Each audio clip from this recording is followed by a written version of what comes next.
class. This is a 15-part series called Lessons from the Holocaust, History for Contemporary Learners. Today's session is European Jewish Life Before World War II. We felt it was really important to get a better understanding right away of what was lost in the Holocaust. And in order to do that we wanted to take time and examine the richness and fullness and diversity of European Jews before the war. We are honored today to have a national presenter, a national trainer from the United States Holocaust Memorial Museum in Washington, D.C., Kristen Thompson. Kristen is going to be teaching the fair amount of our sessions going forward. There will be a Q&A session following her presentation, which does go almost the full hour. So feel free to put your questions in the chat provided, and you can even direct it to one of us if you'd like. And these sessions are recorded, and we'll get information out at the end of the week in how to watch the sessions again. But Kristen, you guys are in for a treat. She is a native Minnesotan who spent 18 years in the classroom as a history teacher before moving to Washington, D.C., where she was education program coordinator for 5.5 years. During her tenure at the museum, she developed and facilitated multiple rigorous programs annually that engaged hundreds of educational leaders from around the globe. She also researched and created a museum-endorsed learning module that explores the roles of teachers during the Holocaust, which is incredibly interesting. And that module will be presented on October 30th as part of our series, and it's called Collaboration and Complicity. So if you haven't signed up for that one, I suggest that you do that as well. Kristen is currently an independent educator consultant specializing in Holocaust and human rights education. And she founded a company to do this called Humanist Network, which refers to the study of human nature. And that could not be more appropriate than it is right now. It is my honor and my privilege to introduce my colleague, Kristen Thompson. Thank you so much, Laura. I appreciate the warm welcome. Hello to everybody and welcome to the session. We're so grateful that you're able to join us today, and we have a lot of information for you today. So we're just going to go ahead and get right to it. And like Laura mentioned, if you have questions, feel free to put that in the chat and we will get to those. So typically the JCRC actually takes an annual trip to the US Holocaust Memorial Museum, where I used to work. And they would spend one day, and due to COVID, obviously they had to reimagine that. And so now instead we're doing this 15-part session webinar series. And so we formatted it basically the same way in which the museum is set up, where there's the pre-Holocaust, during the Holocaust, and post-Holocaust. And so I hope that you'll take a look at some of the other sessions that are being offered as part of the webinar series, and hopefully you can join us for some more of those. So to start with, we're going to be taking part of a virtual tour. A few of the sessions actually incorporate the virtual tour, since that was supposed to be part of what the JCRC was going to be doing. So we're going to take a little virtual tour of the museum, and then we're going to get into the information about the Jewish life experience before the war broke out. So I'd like to welcome you to the US Holocaust Memorial Museum in Washington, D.C., virtually anyway. It's important to note that this is both a museum and a memorial. The museum part obviously teaches us about the unprecedented tragedy of the Holocaust, and it uses artifacts and primary resources and secondary resources to do that. But it's also a memorial to the 6 million Jews who were killed by the Nazis during the Holocaust and their collaborators. In addition to the general public, it's visited by survivors and family members, many of whom have no grave site or other place to go in order to pay their respect. So the memorial part is a very important component of the museum. The fact that the museum is adjacent to the National Mall in Washington, D.C. is also very significant. It depicts the history of an event that took place on European soil, but this museum and this memorial is right in our nation's capital, next to the important monuments, memorials, and museums about American history. And yet here we learn about the Holocaust and honor and remember those involved. So Elie Wiesel, obviously the Holocaust survivor, Nobel laureate, author, and founder of the museum, referred to the museum as a living memorial. His vision actually defined the museum and the mission, as he firmly believed that a memorial unresponsive to the future would violate the memory of the past. So the mission at the museum is to confront hatred, promote human dignity, and to prevent genocide. After all, when the Holocaust ended, the world said never again. And yet, unfortunately, we have many examples of contemporary genocide, mass atrocities still taking place in the world. So the museum has a division within it that actually looks at the warning signs that lead up to genocide and mass atrocities, and they notify and work with Congress on hotspots around the world. So that was an important component of the museum to Elie Wiesel. A little bit of information quickly about the architect of the museum. I think you'll find it interesting as well. James Ingo Fried is the architect. He was born in Essen, Germany in 1930. And at the age of 8, he was evacuated from Europe with his younger sister, Betty. This happened shortly after Kristallnacht, or the Night of Broken Glass, which he actually witnessed and experienced it. In recalling his childhood as a German Jew, he said that Kristallnacht for him was spent riding the streetcars with his father to avoid the violence. He and his sister were first sent to France, then to Switzerland, and eventually they wound up in the United States, settling in Chicago in 1939. In 1941, his parents arrived and joined them. They were able to get out on one of the last refugee ships. But in 1945, they received the very troubling news that Fried's mother learned that her entire family, parents, brothers, sisters, had all been murdered by the Nazis. So within Fried's family at that point, they stopped speaking German at their home. He said it was almost like there was a conspiracy of silence about the Holocaust and about our being Jewish. Only since working on this project, meaning the museum, he said, had he really thought about his childhood. I did what a lot of people did, he said, a lot of my friends, we just forgot about it, took it out of our minds. So he had grown up completely uninterested in the Holocaust, and yet now he's being tasked with designing the building that is going to tell this history. He studied architecture in Illinois at the Institute of Technology, and then he joined the prestigious architecture firm of I.M. Pei and Partners in New York. The museum's council originally wanted Pei to design the building, but he was too busy with an addition at the Louvre in Paris at the time. So Pei's young associate, Fried, after seeing an earlier drawing of the design for the museum, he thought, surely they can do better than that. So he actually proposed a 3-month trial period to see what kind of design would emerge. He immersed himself in Holocaust literature and documentary films, but nothing was coming to him creatively about what this design could look like or should look like. So he realized that he actually needed to visit some authentic Holocaust sites before he could create a design that he felt would be appropriate, respectful, authentic, and meaningful. So he and a couple of council members went to Europe in October of 1986. Auschwitz-Birkenau was one of the places that they visited.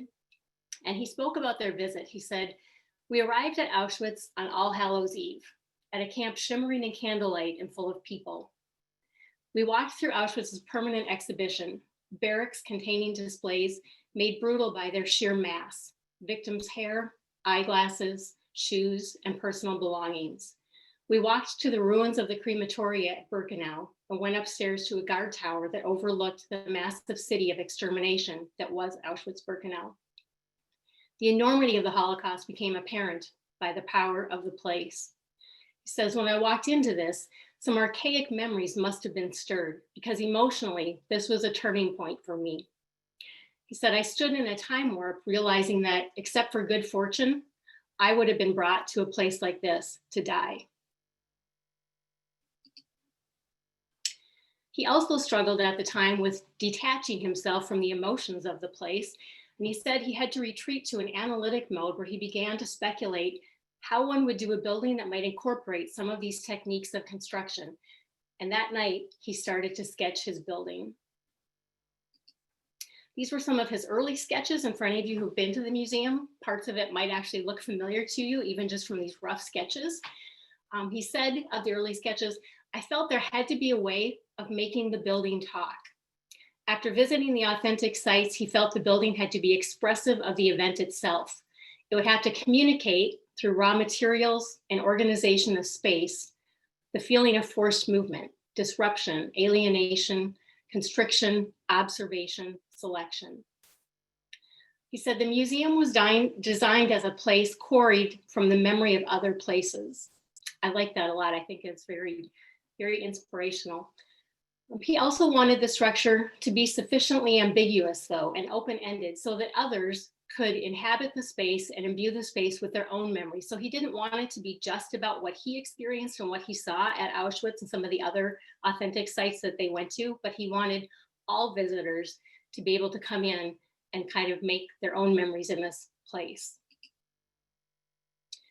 He also said it was very important to prepare oneself, and having worked at the museum for 5.5 years, I would agree. This is a stop because it's in our nation's capital. A lot of families go on vacation there, and they might be going to the Air and Space Museum in the morning, maybe some of the art museums, paddle boating on the tidal basin, and somewhere in the midst of all that, they're going to squeeze in a quick visit to the Holocaust Museum. And it's so different from the other places you might visit in the nation's capital, and it really does take some preparation to be ready for that experience and for that visit. So Fried said he wanted there to be an outward appearance of the building, but then an interior mood that is actually set by the building itself. He said there are certain ways visitors inhabit and move through the space. It's designed as a place of disorientation, a building that forces visitors to leave DC. Once you're inside, you actually can't see the busy streets of DC any longer. And if you look at this picture on the bottom of the screen, you'll notice you're completely immersed in the history and the architecture, and you really can't see the busy street. There's one little tiny window on the main floor, and that's it. He says, ironically, though, the location of the museum in the monumental core of the nation's capital was deemed crucial for those who believe that Holocaust memory should be an integral part of the nation's memory. The building's architecture, however, removes visitors from DC so that you can be receptive to the story that you're going to experience inside, meaning the history of the Holocaust. But again, the location on the National Mall also asks visitors to pay attention, that this is important. It's a crucial memory. Fried also said, I don't think you can ever just walk into the door and there's the Holocaust. You can't do it. You have to prepare yourself psychologically for it. For Fried, the evocative architecture and manipulation of interior space serves as an agent of spiritual preparation for a journey into the history of the Holocaust. So the exterior of the building, there's some concealment that's going on. There's deception, disengagement, duality. And again, all of these elements are done very purposefully by the architect. There's a curved portico on what's considered the main entrance of 14th Street. It's got squared arches, window grates, cubed lights, but it's only a facade. There's a fake screen that actually opens to the sky, deliberately hiding the disturbing architecture of skewed lines and hard surfaces of the real entrance that lies behind it. And it's always interesting whenever there's bad weather, if it's snowing or raining, you'll see people scurrying on the street to quick get into this area that they think is going to be protected. Only as soon as they reach it, they realize that is absolutely not the case. And you can see that it does open up to the sky above. And the exterior, this theme continues to the rear of the museum as well. So while the front of the museum is all limestone, as most of the monuments, memorials, government buildings are in DC, the back part of the museum is the red brick walls.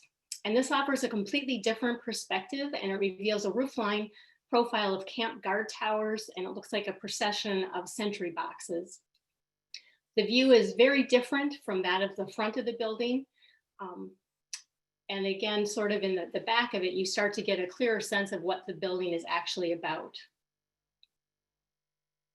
So at this point, we'll finally go inside to the Hall of Witness.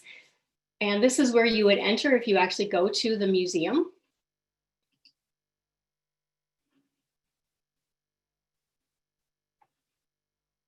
Let me get to the right one here.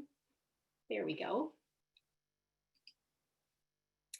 So once you're inside, you'll notice that the feel and the look completely changes. It's no longer the limestone walls. Now you're surrounded by the brick that you see. It's very industrial looking. It is evocative of what you might find at the camps and the factories, the ghettos, etc. Again, no windows to see outside in the busy streets, so you're completely immersed in this history. When you get inside, there is this feeling of disorientation. You're not exactly sure where you're supposed to begin, even though they're self-guided tours, not guided. You're still not really sure where is that starting point that I'm supposed to go to. The archways are reminiscent of the camp gates that you would find. There are some lit tracks. We can get over here to it. Lit tracks on the floor, and those are to represent the railroad lines that would be deporting people. And that theme is even carried to the staircase off here in the distance, where it starts out wide and goes narrow. Again, that's supposed to sort of give you the illusion of the railroad car going off into the distance. We also have a black wall over here on the one side that is juxtaposed against a white wall. So kind of the idea of good versus evil. Up above, you can actually see outside. And that the weather plays an important role in a visitor's experience to the museum. On warm, sunny days, this is actually an inviting, comfortable space. However, when it's overcast, cloudy, rainy, if it's snowing outside, that definitely changes the feel inside. And Fried did that on purpose. He said in speaking to a lot of survivors, they talked about how the weather played such an important role in their own experience during the Holocaust. If it was the unbearably hot time of the summer months, or if it was the frigid winter and they had just those very thin striped uniforms that they had to wear and not much protection against the elements. So he wanted the weather elements to impact the visitor's experience as well. Additionally, up here, this gives you a better view of it. There are walkways. The museum is 3 floors high, and you actually start at the top and work your way down. And so you'll have to cross one of these glass areas, walkways, for each floor that you go down. And so when you're standing on the main floor, you can actually see shadows above you walking by. It's a little bit unsettling. You feel maybe a little bit like you're being watched. Also, even though you can see the sky up above, it is unattainable. And again, the survivors talked about that, where that was sort of their only sense of freedom, was looking up at the sky, and yet they couldn't actually attain that or reach that. So that was an important element for him to incorporate into the museum. When we go here, you can see the picture. This is the Auschwitz gate. So the red bricks inside at the museum are supposed to be evocative of what you would see at Auschwitz-Birkenau. And then on the black wall over here, there's a scripture quote from Isaiah 43:10, "You are my witnesses." And this is actually an important call to action for visitors, that not only are you there to experience the Holocaust history yourself at this museum and to learn about it, but now that you've learned about it, you have a responsibility to become a witness yourself, to share the stories that you've learned about with others, so that we never do forget.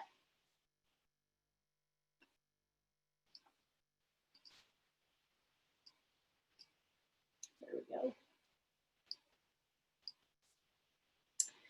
So again, just to sort of note where the architecture comes from, the walkways resemble those that you would find leading from the ghettos to the factories or the slave labor. And we mentioned it was difficult to find out kind of where you start in the museum for your tour. While they are self-guided, it's difficult for any of us to comprehend the statistic that 6 million Jewish people perished during the Holocaust. And so the museum really wants to personalize that experience. So as you walk in, where you begin is, this is the visitor's desk, and you would normally come in the front here. There are elevators to the back over here where you would get on board the elevator, and then you would hear the Allied liberation soldiers talking and see some film, and then you'd be up to the 3rd floor where your tour would, your self-guided tour would start. And before getting in the elevator, you would select an ID card. There are cards for men, cards for women, you can select any one. And inside of each one is a different story about one of the people who experienced the Holocaust. It tells you where they're from, when they were born, what their life was like before the Holocaust began. So the ID booklets are segmented the same way, where there's the pre-Holocaust, during the Holocaust, and then what happened to them afterwards, if they survived or if they did not, etc. And so the idea is that you read 1 page per floor. And again, it's to try and personalize the experience so that you can at least put one person's name and face to the 6 million who perished in the Holocaust. So the last part of our virtual tour that we're going to do today actually leads into our talk about the pre-war Jewish life. This is referred to as the Tower of Faces. It's the only segment in the museum that actually goes up all 3 floors. So when you're standing on the bottom, you can look up and all you see are photographs for as far as you can see. This is from the Jewish community of Ismir, which is part of Poland now. It was then part of Poland. Now it is part of Lithuania. The borders get redrawn after each war, it seems. And sadly, the residents of this community, nearly all of them perished. They were massacred by the Einsatz group and the mobile killing units in 2 days of mass shootings that took place in September of 1941. So the exhibit consists of about 1,000 reproductions of pre-war photographs of Jewish life in this town that were gathered from more than 100 different families by Dr. Yaffa Eliak. And the picture of the little girl here, that's actually Yaffa when she was 4 years old. Her maternal grandparents were both photographers, and they had taken most of these photographs of their neighbors, their friends, the community, and then they had managed to recreate these and bring them back and donate them to the museum. But that's a photo of Yaffa and her father that her grandmother had actually taken in 1941. The Jews had lived in Ismir for almost 900 years. And in 1939, their community constituted a majority of the town's population. The photographs in this exhibit document the rich religious, cultural, economic, and familial life of the Jewish community that existed prior to the occupation by the Germans in the last week of June of 1941. Shortly after the Nazi troops entered the town, a Jewish council was formed and the men were required to join the forced labor. On the eve of the Jewish New Year in September of 1941, the community was ordered to surrender all of its valuables, and they were told that they would be allowed to celebrate and observe the Jewish holiday. They were invited to assemble in the main synagogue. Yaffa's father was suspicious about this. He just didn't think that that sounded right. And so he wanted them to leave and he urged them to do so. But his mother-in-law, the photographer, one of them, she wouldn't agree to go. She didn't want to leave her home, didn't want to leave her neighbors, etc. Another 1,000 Jews from 2 neighboring towns were brought in as well. And for the next 2 days, everybody was held inside the synagogue without food or water. On the 3rd day, the killing action began with the mass shooting of all the men at the old Jewish cemetery. And the following day, the women and children were taken out and they were shot near the Christian cemetery, including Yaffa's grandmother, the one who took the photo above. Only 29 Jews managed to survive. Yaffa and her father were 2 of them. And we'll go ahead and go into the virtual tour so you can see some of the individual photos.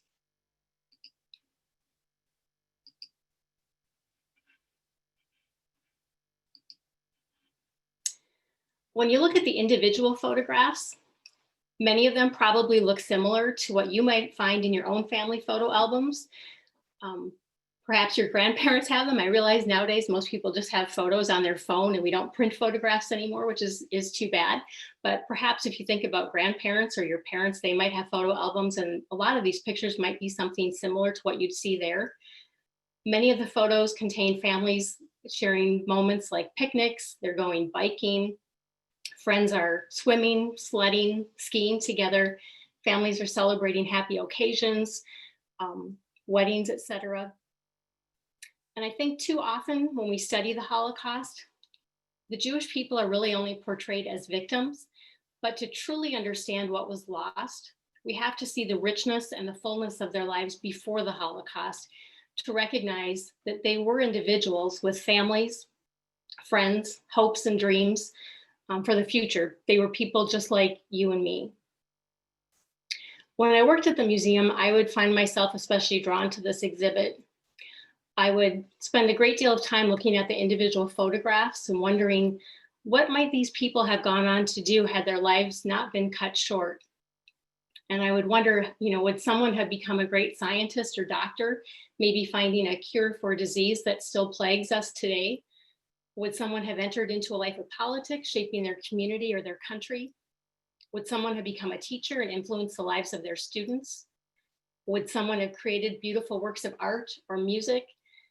The extent of what was lost will never actually be realized, and that's just one of the many tragedies of the Holocaust. But if we look at some of the photos up close,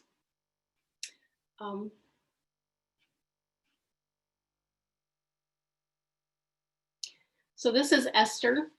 She and her family were among the approximately 4,000 Jewish people who were rounded up by the Germans and were shot in the mass graves. So she did not survive.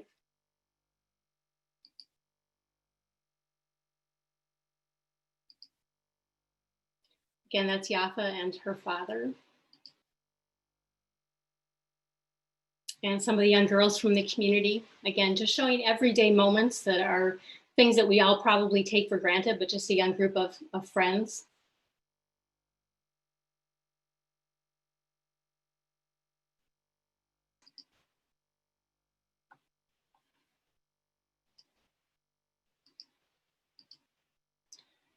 So we're going to go ahead and look at some film clips and some survivor testimony talking about what their life was like before the war broke out, and looking at some more photographs. So some things to think about when we look at these is really the question at the core of all of this is how and why did the Holocaust happen? And it's not something that was inevitable. People made choices every step along the way. And so what is learning about those choices that people made during the Holocaust teach us about the power and impact of our choices today?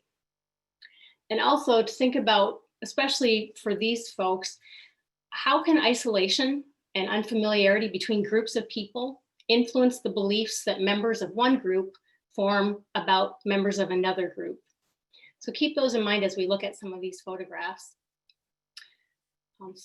Through analysis of the images in the film, hopefully we recognize that Jewish life in the 20s and 30s, and even the 40s, depending on what country you were in and when Nazi occupation started, but that Jewish life was characterized by great variety in religious practice, their culture, national affiliation, what occupations people had, wealth and status, and to explore the idea that when groups in society live separately and they're unfamiliar with one another, they might develop myths and stereotypes about each other that can cause harm, especially to the group that has less power. So those are some of the things we want to be thinking about as we look at some of these photographs.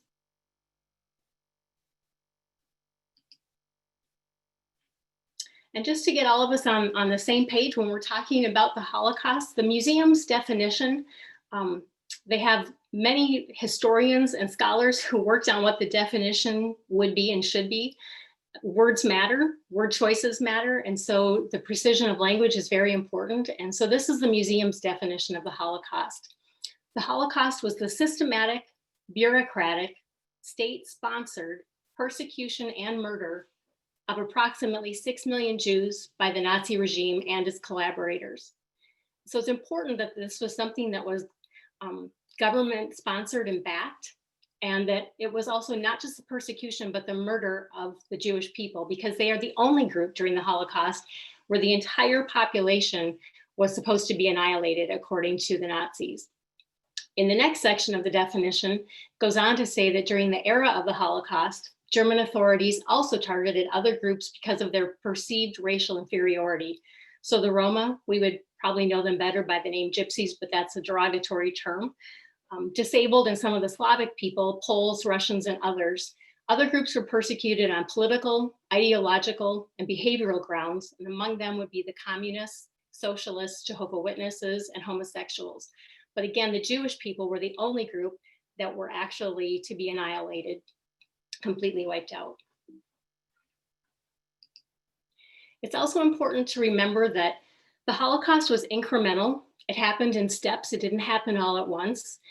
And that it didn't start with the gas chambers. I think so many times when we think about the Holocaust, we jump to the end of the story, and we have that benefit of hindsight to know how the story is going to end. But obviously the people going through this was completely unprecedented, and they didn't have any idea what was in store for them.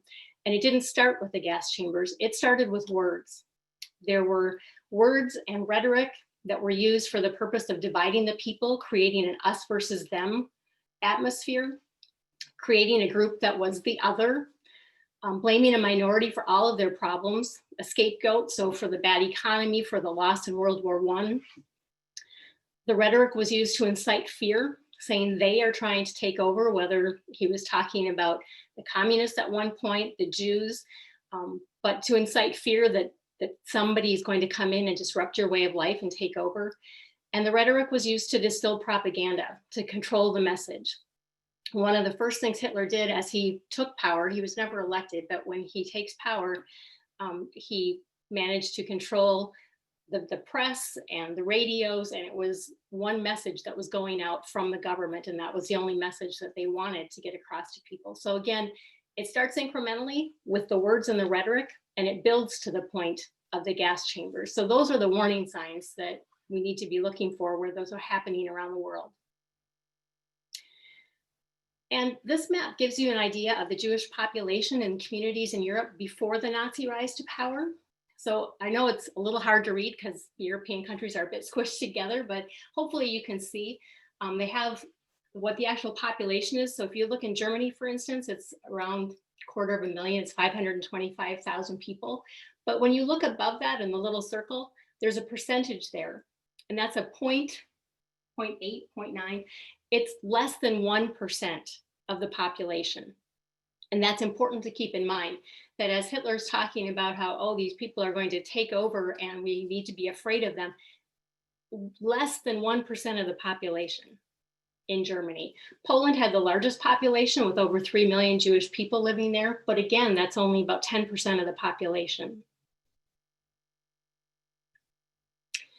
So we're going to go to one of my former colleagues at the museum, Lindsay. She's going to talk to you about the de Groot family and how the museum comes across some of these artifacts that are so important for actually helping us to tell the stories of the individuals who went through the Holocaust.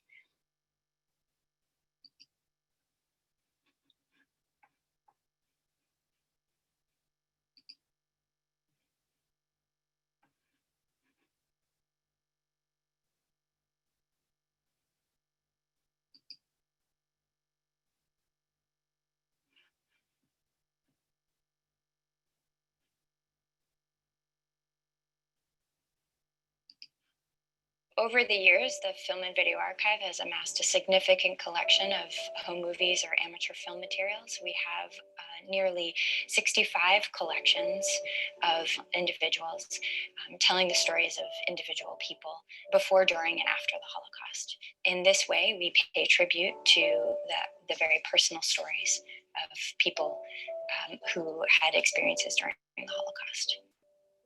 My name is Lindsay Zarwell. I'm an archivist at the United States Holocaust Memorial Museum. I work with the Steven Spielberg Film and Video Archive, and it is my job to collect, promote, preserve, and make accessible original films or historical films of the period of the Holocaust. Today, I'm going to share with you the story of Louis de Groot and the family films that he donated to the United States Holocaust Memorial Museum in May of 2009. Louis de Groot was a young Jewish boy living in the city of Arnhem in the Netherlands. He was born in 1929 and lived with his mother, father, and sister. Louis's father, Meyer de Groot, was an enthusiastic filmmaker. He had an 8mm Bell and Howell movie camera, and he recorded the activities of his family life from the years of 1936 to 1941. In these home movies, we see the regular, joyous, happy life of family members living in the Netherlands. We see scenes of ice skating, visitors coming into town, walking through the streets, walking through the park. These are everyday, ordinary people just enjoying life. Meyer and Sophia de Groot learned of an impending roundup of Jews, and so in November of 1942, they made the very hard decision to go into hiding. Louis and Rachel hid in several dozen places during the war. Louis had very limited contact with his mother and father. In this particular situation, the Onderweg family was very involved in underground activities in the Netherlands, and they housed Louis and they took care of him until the end of the war. Rachel, who had been in several hiding places as well, ended up joining her mother and father in the city of Amsterdam. And just before Easter of 1944, Meyer, Sophia, and Rachel had been denounced, and they were indeed arrested, and they were deported to Auschwitz through Westerbork. Meyer died in September of 1944. Rachel and Sophia died almost immediately upon arrival at Auschwitz in May of 1944. When it became difficult for the family to live in the Netherlands, Meyer and Sophia decided to store some of their belongings in a safe. The photo studio safe where the family films had been stored was actually blasted by the Germans in 1944. They were looking for valuables in the city. The films themselves were actually salvaged from the ruins of the photo studio safe and pieced back together into the one 20-minute reel that Lewis donated to the United States Holocaust Memorial Museum. In working with Lewis, I provided him with some very basic descriptions of the film. Lewis, unusually for a donor, wrote back to me with a 6-page document describing the individual people who appeared in the film. It's an unbelievable amount of insight into the actual story of Lewis and his family. And I think as you watch, you will see how illustrative the films are of a very individual or a very personal experience. And they are the kinds of films that each one of us record in our daily lives. And it is very important for us to see what life was like before the Holocaust through these images of joy.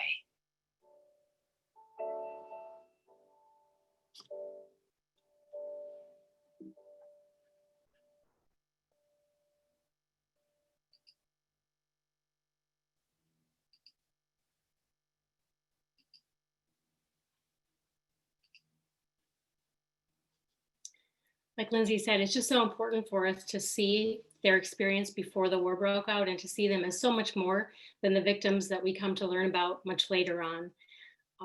So now we're going to go to Poland, and another former colleague at the museum is going to tell us about Leah's experience.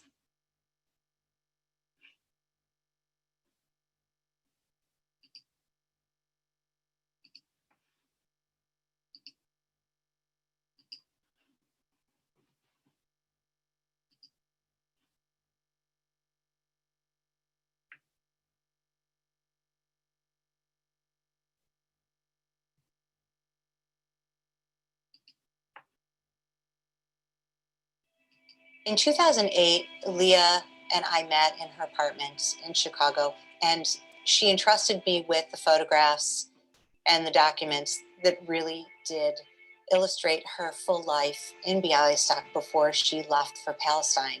I think it's safe to say that she left behind a wonderful life, a vibrant community. She describes being very involved in her sports club and it being a very large part of her adolescent teenage life. And it seems to have been something that really defined her.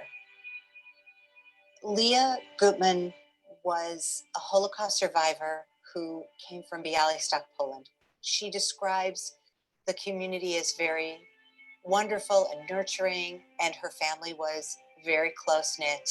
At an early age, Leah was very involved in sports, playing basketball and volleyball. And then as she got older, she became more athletic and joined a Jewish sports organization called Maccabi. And she represented her town and her community in Maccabi games. Leah won a number of certificates and awards as part of the Maccabi sports group that she was involved in Bialystok, and she traveled with the group throughout Poland. The most wonderful thing about the collection is it shows this very active sports life. She is seen competing in athletic events. She's seen with the group of people that she travels with and that she competes with. There are photographs of a number of friends and family. It seemed that when Leah made the decision to immigrate to Palestine, she was leaving behind a great number of people who she was close to. In 1938, Leah emigrated to Palestine because she had an older brother who had emigrated there years earlier. She corresponded with her parents and with her younger sister for quite some time. By 1940-41, she essentially stopped hearing from them. In 1943, Leah assumes that her parents and her sister were deported to Auschwitz, where they are presumed to have been killed. Leah came to the United States from Palestine in 1947. She met and married a refugee, and they had children in the Chicago area. For me, looking at Leah's collection, it's really unique because we do not have a lot of collections. In fact, we have almost no collections that really document somebody being so involved in sports, especially a woman, especially a Jewish woman. And I think we have this idea that Jews in Poland were not as involved in sports because they were perhaps more religious. But that isn't the case with Leah. It's clear from her photographs and from her certificates that it was a very integral part of her everyday life.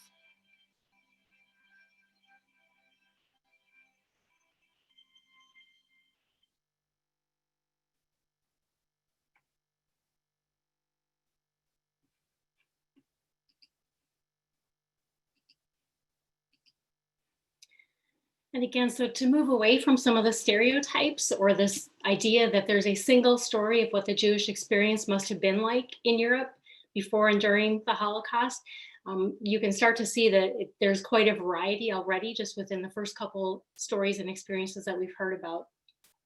This is a photograph that I chuckle at when I see it. I guess I don't think of people during that time period, Jewish or non-Jewish, having motorcycles. And so to see this person on his motorcycle giving his teacher a ride on his new motorcycle in 1941. And you can see that they look happy and carefree. This gentleman happened to be from the town of the Tower of Faces that we just talked about in Ashishki. And unfortunately, he was one of the many who was shot and killed in the mass graves in the 2 days of shooting by the Einsatzgruppen.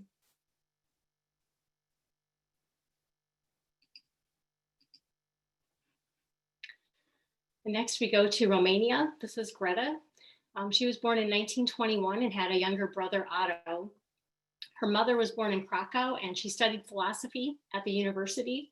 And quite honestly, we probably don't think about a lot of women. This would be Greta's mother again, going to the university back in those days and studying something like philosophy. So again, it's important to see the richness and diversity that there really was. Her father had trained as a pharmacist, but he actually became extremely wealthy as an industrialist. He was the owner of Hercules, which was the largest textile company in all of Romania.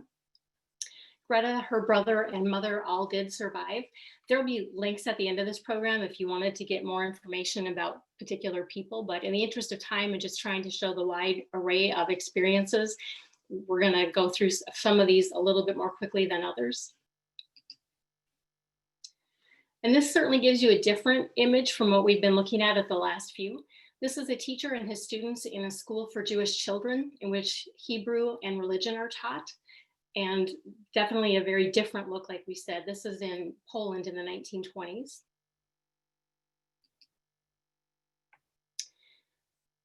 These children are attending a friend's birthday party in Paris, France. This is Abba and Catherine Stearns.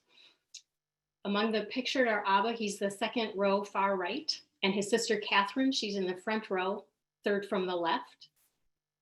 Abba was born in 1922 and grew up in Paris with his sister Catherine. During the German occupation of France, he was interned and subsequently deported on convoy number 5 to Auschwitz, where he sadly perished.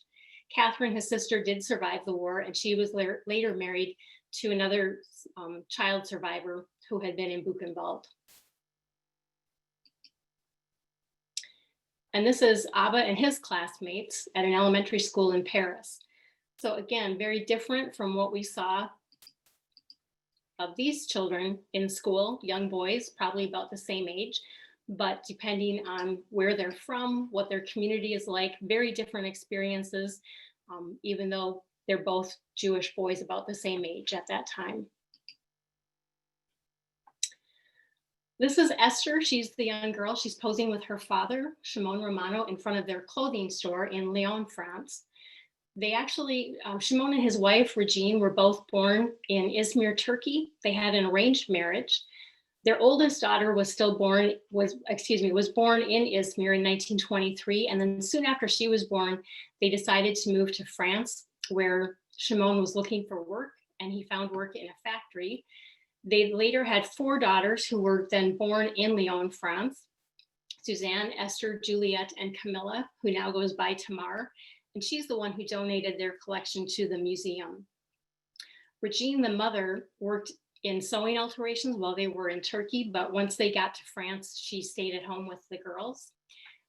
The family lived across the street from a Turkish synagogue. There was a large Turkish community within Lyon, France at the time.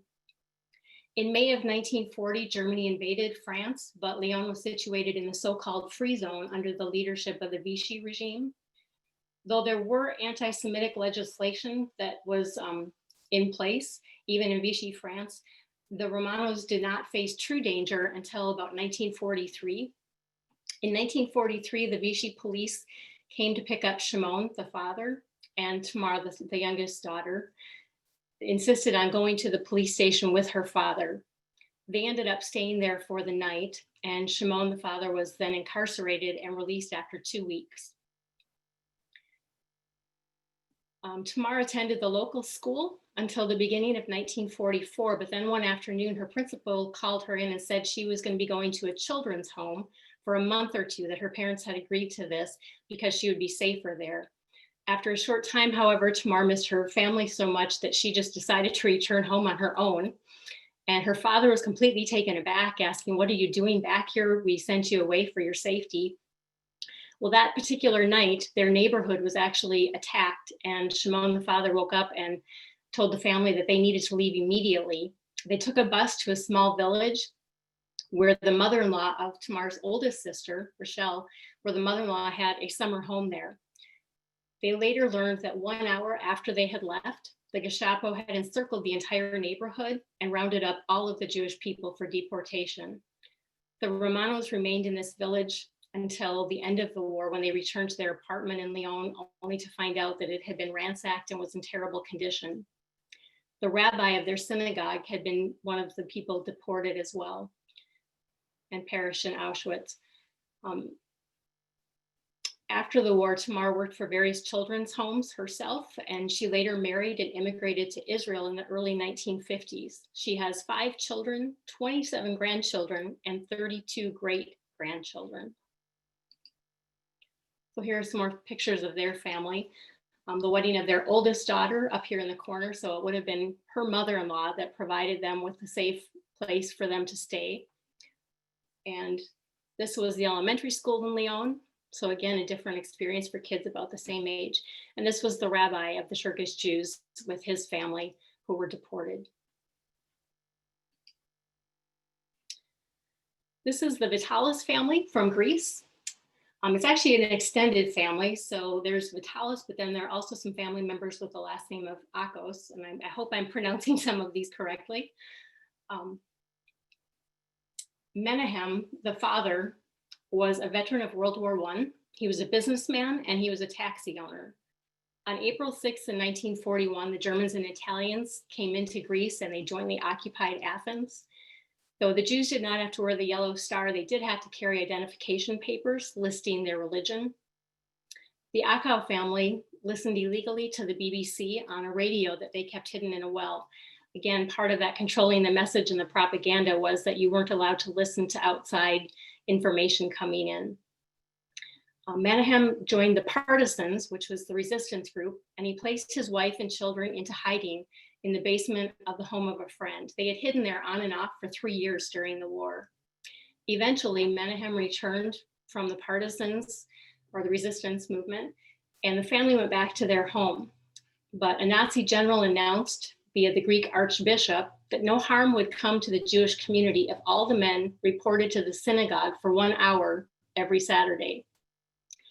However, on March 25th in 1944, the Nazis showed up and locked everybody inside the synagogue.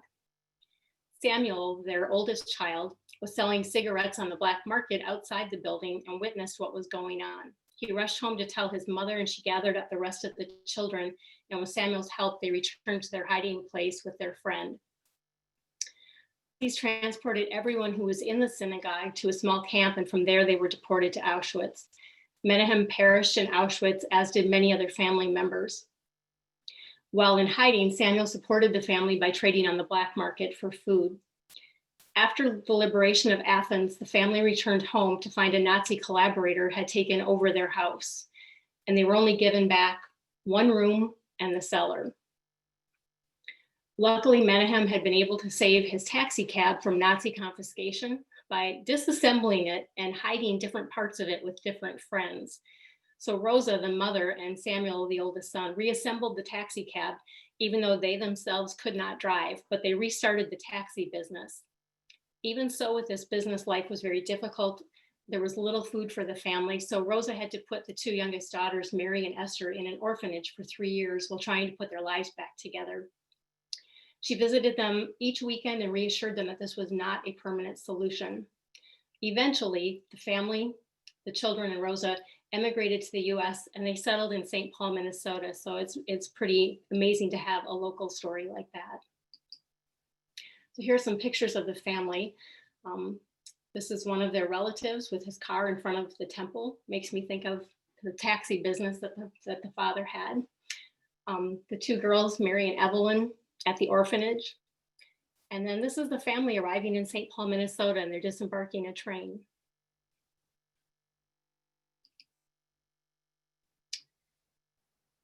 Again, to give another variation of what it was like to be Jewish in Europe during this time, we have the Jewish community of MUNKACS. In 1930, their population was just over 11,000 people. So they were roughly half of the total population of this particular area. The large population was most visible on the Sabbath because most of the stores were closed, and after services, the streets filled with Hasidic Jews in their traditional garb. Partly due to their geographic isolation, the Jews of this area, called Subcarpathia, were among the poorest in Europe. They lived among a peasant majority, and a large percentage of them were employed in manual or agricultural labor. About 80% of the region's Jews lived in small towns or rural villages from this area. And just to give you an idea, we're not going to listen to all of these, but just a couple seconds of each one to give you an idea. These are all from this particular community. So here's a large group of the school children singing their anthem.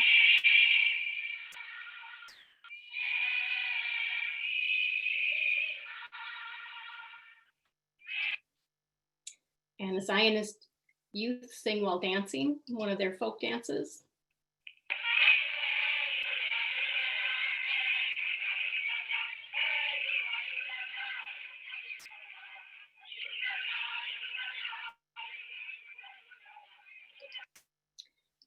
And this group of people are weavers in the community. So again, completely different occupations.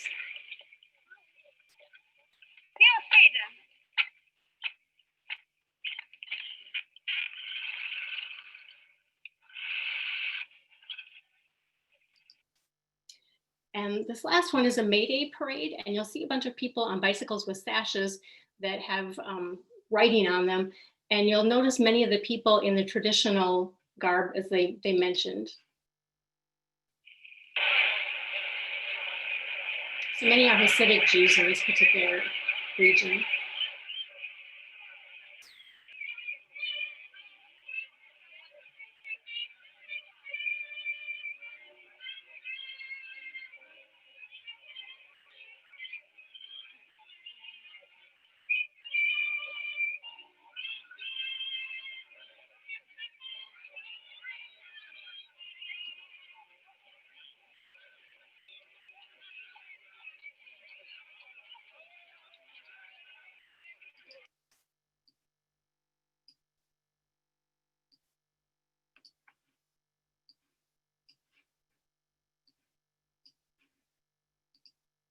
So again, a very different experience and a very different look.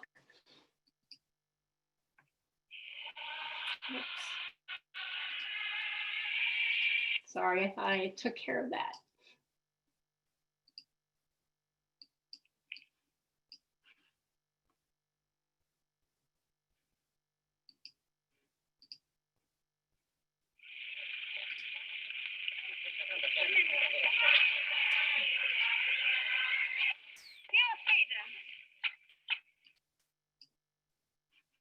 I apologize.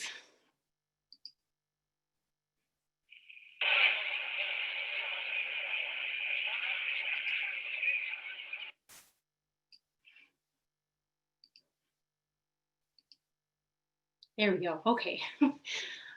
So the next one we're going to talk about, I think this is the last one we're going to have time for. Some of you may already know Gerda Weissman, but this is her story, and it's best to hear it from her own words.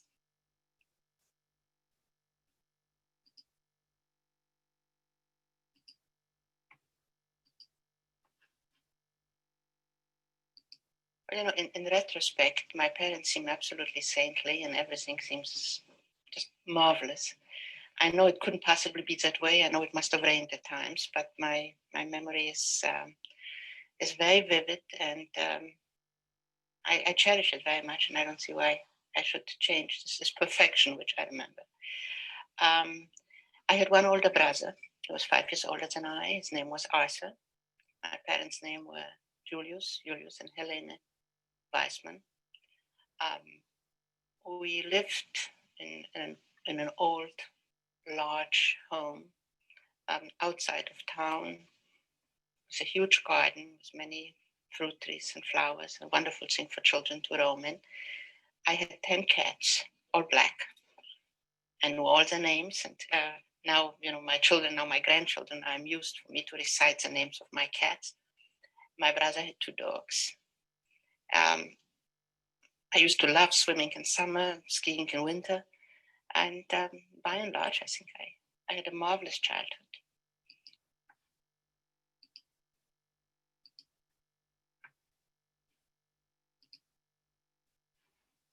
This is also part of the story. So this is Kurt Klein, who was born in Walldorf, Germany.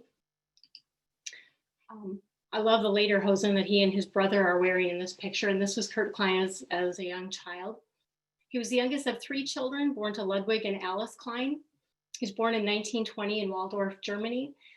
However, he wasn't allowed to continue going to school at one point, and he loved school. So he realized there wasn't going to be any future for him in Germany. So eventually he was able to emigrate to the United States, where an older sister was already living in Buffalo, New York. So he joined his sister there. His brother also joined them. They kept trying to get their parents out, but the parents had taken their time registering for immigration. So by the time they finally got around to finishing all of the paperwork, etc., they had a very high quota number. So it was taking quite a while to try and get them over to the United States. Finally, in November of 1942, the State Department wrote to Kurt saying that his parents had finally received clearance and they would be able to leave. However, the news arrived too late. 3 months earlier, in August of 42, Ludwig and Alice Klein were sent on Transport 21 from Drancy to Auschwitz, where they were murdered. Kurt was then inducted into the US Army in 1942. When the Army discovered that he was fluent in German, they decided that he was going to be part of their intelligence training so that he would be interrogating German POWs. Towards the end of the war, soldiers from his unit discovered 130 starving, emaciated Jewish females on a death march. They were survivors in a factory near Wollery. Kurt went to investigate the following morning and to help arrange for some medical help. And we'll watch a quick clip.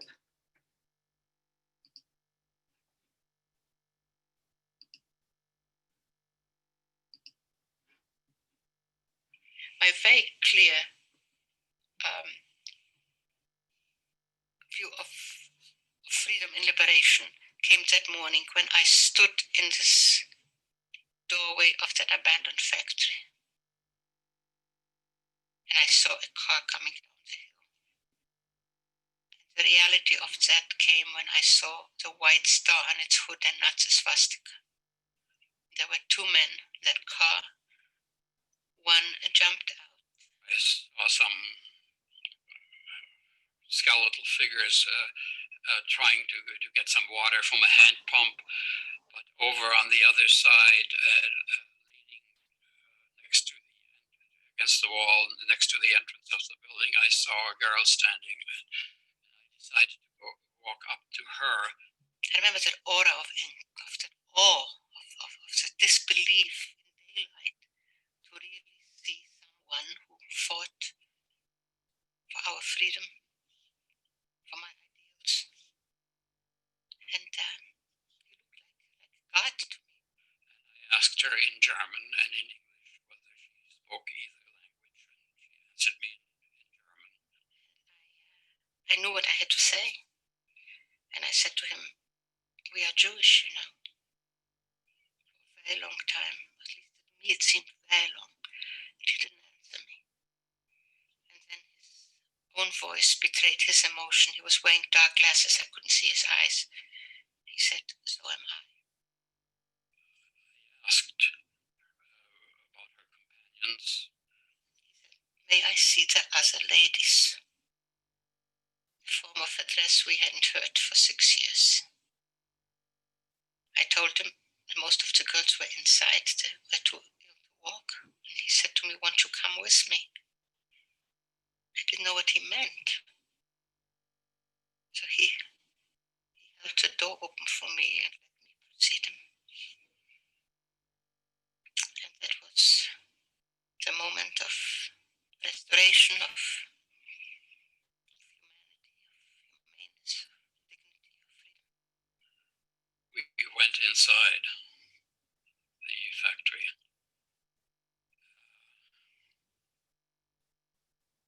It was an indescribable scene.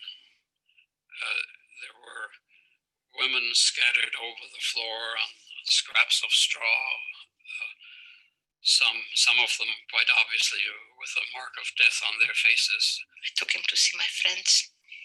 The girl who was my guide made sort of a sweeping gesture over this scene of devastation and said the following words: "Noble be man, merciful and good." And I could hardly believe that she was able to summon a poem by the German poet Goethe, which is called The Divine, at such a moment. And there was nothing that she could have said that would have underscored the grim irony of the situation better than what she did. And this first young American of Liberation Day is now my husband. He opened not only the door for me, but the door to my life and my future.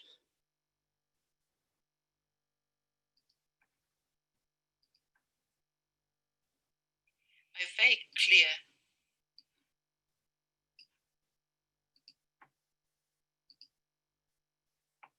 So I know we're a few minutes over. I apologize for that. It's hard to squeeze everything in, but just wrapping up in conclusion here, I hope that what you've been able to see through the photographs and the film clips that we have watched is that despite the efforts of the Nazis to reduce the lives and experiences of the Jews to a single story, that the Jewish life throughout Europe in the 20s and the 30s, even into the 40s, again, depending on geography and when occupation took over, but it was marked by great diversity, just as Jewish life and experience is today as well.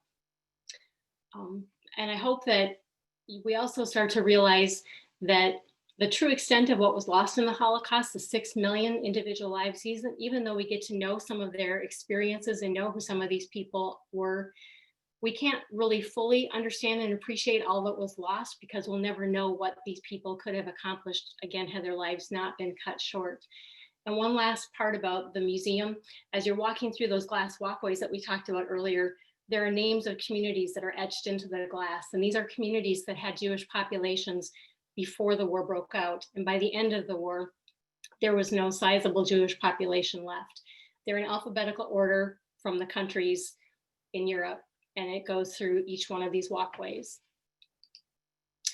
And I just want to leave you with this quote by a sociologist. He says, "The effort it takes for us to know so little about one another across racial and ethnic groups is truly remarkable, that we can live so closely together, that our lives can be so intertwined socially, economically, and politically, and yet still manage to be ignorant of one another is clear testimony to the deep-seated roots of this human and national tragedy.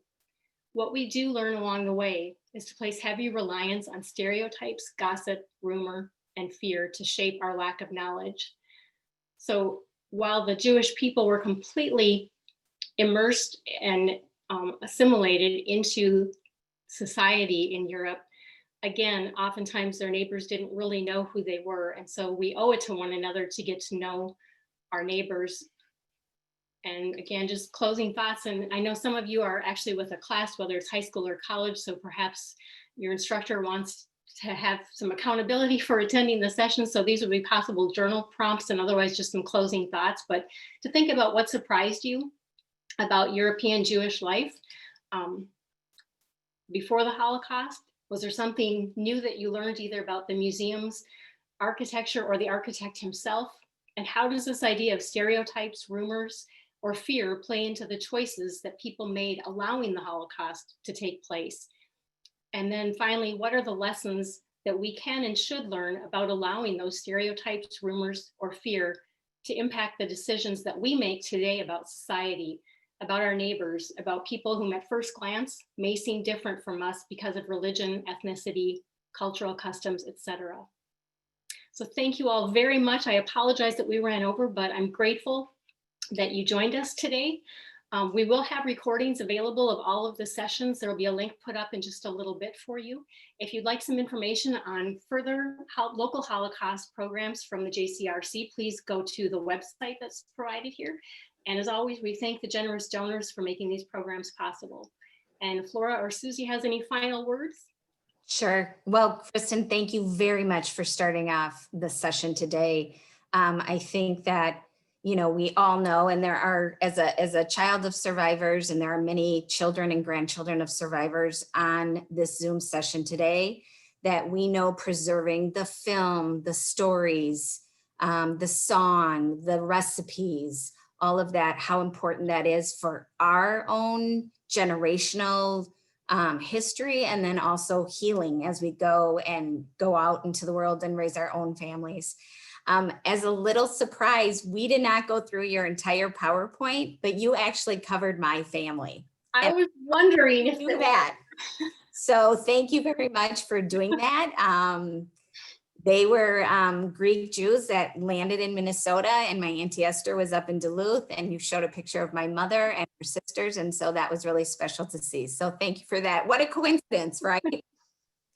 For all of you, Kristen is correct in that these recorded sessions will get information out at the end of the week. We're going to send them all out together instead of a day at a time. So if you're registered for this, then you'll automatically get a notice about the recorded sessions and how you can access them.